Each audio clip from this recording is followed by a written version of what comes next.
Hola, buenas tardes, profesora Lili Herrera, compañeros y público presente. Mi nombre es Cristal Achón y hoy vamos a estar hablando sobre los vicios de consentimiento.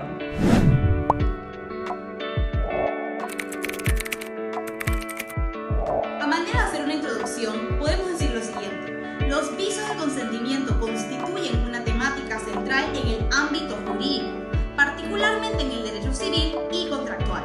En la teoría general del contrato, el consentimiento libre y voluntario de las partes es fundamental para la validez y eficacia de los acuerdos.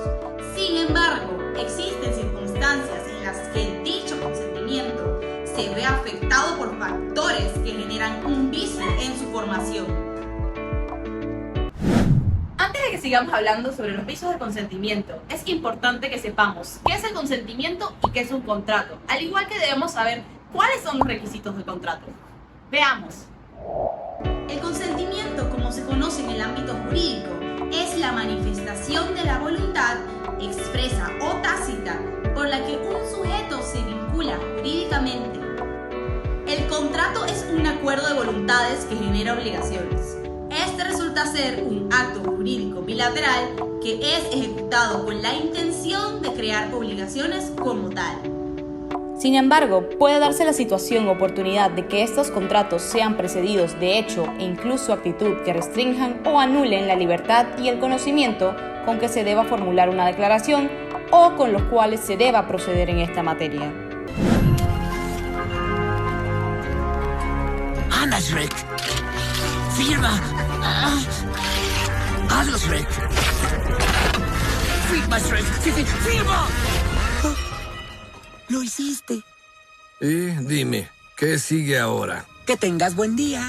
El concepto jurídico de vicios de consentimiento se refiere a situaciones en las cuales una persona no otorga su consentimiento de manera libre, consciente y voluntaria al momento de celebrar un contrato o un acuerdo. Estos vicios afectan la validez y la eficacia del consentimiento, ya que socavan los principios fundamentales de la autonomía de la voluntad y la igualdad de las partes en lo que se considera formación de los contratos. Requisitos del contrato en el Código Civil. Cuando hablamos de los requisitos, nos referimos a las circunstancias o a las condiciones necesarias para que exista o pueda ejercerse un derecho, para la validez y eficacia de un acto jurídico, al igual para que pueda existir una obligación. El artículo 1112 nos dice que no hay contrato sino cuando concurren los siguientes requisitos. Primero, el consentimiento de los contratantes. Segundo, el objeto cierto que sea materia del contrato. Y tercero, la causa de la obligación que se establezca. Elementos de los vicios del consentimiento. El Código Civil trae una enumeración de hechos que pueden invalidar el consentimiento y, por lo tanto, dar margen a que se declare nulo el acto jurídico en general o el contrato en particular. El artículo 1116 nos dice lo siguiente: será nulo el consentimiento prestado por error, violencia, intimidación o dolo. El error. En la materia contractual, el error consiste en la falta o inexacta idea que es formada por él o la contratante acerca de uno de los elementos del contrato, a diferencia de la ignorancia, que es la falta de concepto. El artículo 1117 dice el siguiente punto: para que el error invalide el consentimiento, deberá recaer sobre la sustancia de la cosa que fuese objeto del contrato o sobre aquellas condiciones de la misma que principalmente hubiesen dado motivos de errar. El error sobre la persona solo invalidará el contrato cuando la consideración a ella hubiese sido la causa principal del mismo. El simple error da cuenta solo dará lugar a su corrección.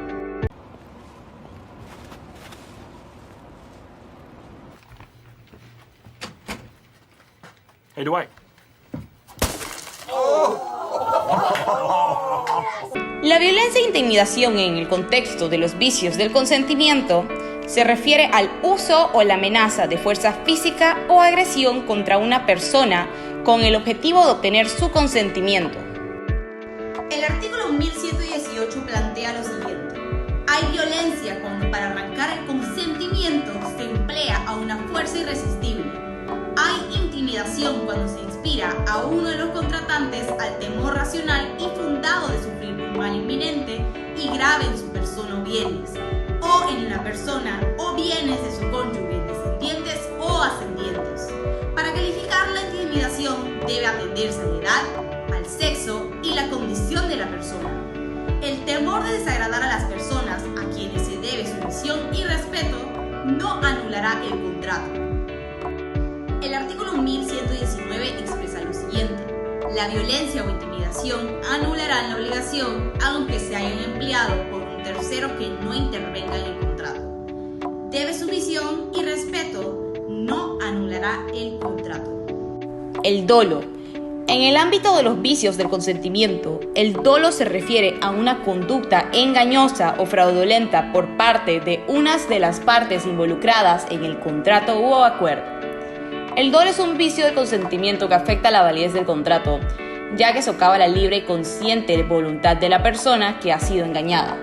Para que el dolo sea considerado como tal, adquiere tres formas: el vicio de la voluntad en los actos jurídicos, elemento de imputabilidad en el incumplimiento de obligaciones, la calificación psicológica exigida como integrante del delito civil o agravante del delito penal.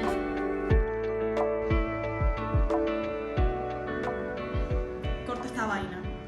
El artículo 1120 nos dice que hay dolo cuando con palabras o maquinaciones insidiosas de parte de uno de los contratantes es inducido a otro a celebrar un contrato que sin ellas no hubiera hecho. Y el 1121 nos dice que para que el dolo produzca la nulidad de los contratos deberá ser grave y no haber sido empleado por las partes contratantes. El dolo incidental solo obliga a la persona que lo empleó a indemnizar daños y perjuicios. Escucha, Rumpel. Esto no era parte del trato. ¡Rumpel! Entre algunos ejemplos de los vicios del consentimiento tenemos los siguientes. En cuanto al error, una persona firma un contrato creyendo que está adquiriendo un objeto de valor, pero en realidad se trata de un objeto falso o de un poco valor. El error en este caso afecta la voluntad de la persona al momento de consentir, ya que no estaba bajo su conocimiento que existía esta clase de situación y por ende no estaba consciente. En cuanto al dolo, un vendedor engaña a un comprador ocultando información relevante sobre un producto. Por ejemplo, un vendedor de automóviles oculta el hecho de que el vehículo ha sufrido daños importantes en un accidente. El comprador, al desconocer esta información, consiente en la compra bajo un engaño, lo que constituye un vicio del consentimiento. En cuanto a la violencia o la intimidación, un individuo amenaza con causar daño físico o psicológico a otra persona si no consiente en hacer algo en particular. Por ejemplo, alguien amenaza a otra persona con dañar a su familia si no firma un contrato. En este caso, el consentimiento se obtiene mediante la coacción y no es válido. Estos son solo algunos ejemplos de los vicios del consentimiento. Cada caso puede variar en su naturaleza y circunstancias específicas, pero todos ellos involucran una falta de voluntad libre y consciente al momento de otorgar el consentimiento. Para concluir, los vicios del consentimiento desempeñan un papel fundamental en el ámbito jurídico, especialmente en el derecho contractual o civil. Estos vicios se refieren a situaciones en las cuales una persona no otorga su consentimiento de una manera libre, consciente y voluntaria debido a errores, engaños, violencia o intimidación, como lo vimos a lo largo de esta charla. En última instancia, los vicios del consentimiento buscan garantizar que los contratos sean el resultado de una voluntad verdaderamente libre y consciente. Su reconocimiento y aplicación contribuyen a la protección de la equidad y la integridad en el ámbito contractual, fortaleciendo la confianza en las relaciones jurídicas y fomentando la justicia en la sociedad. Muchas gracias.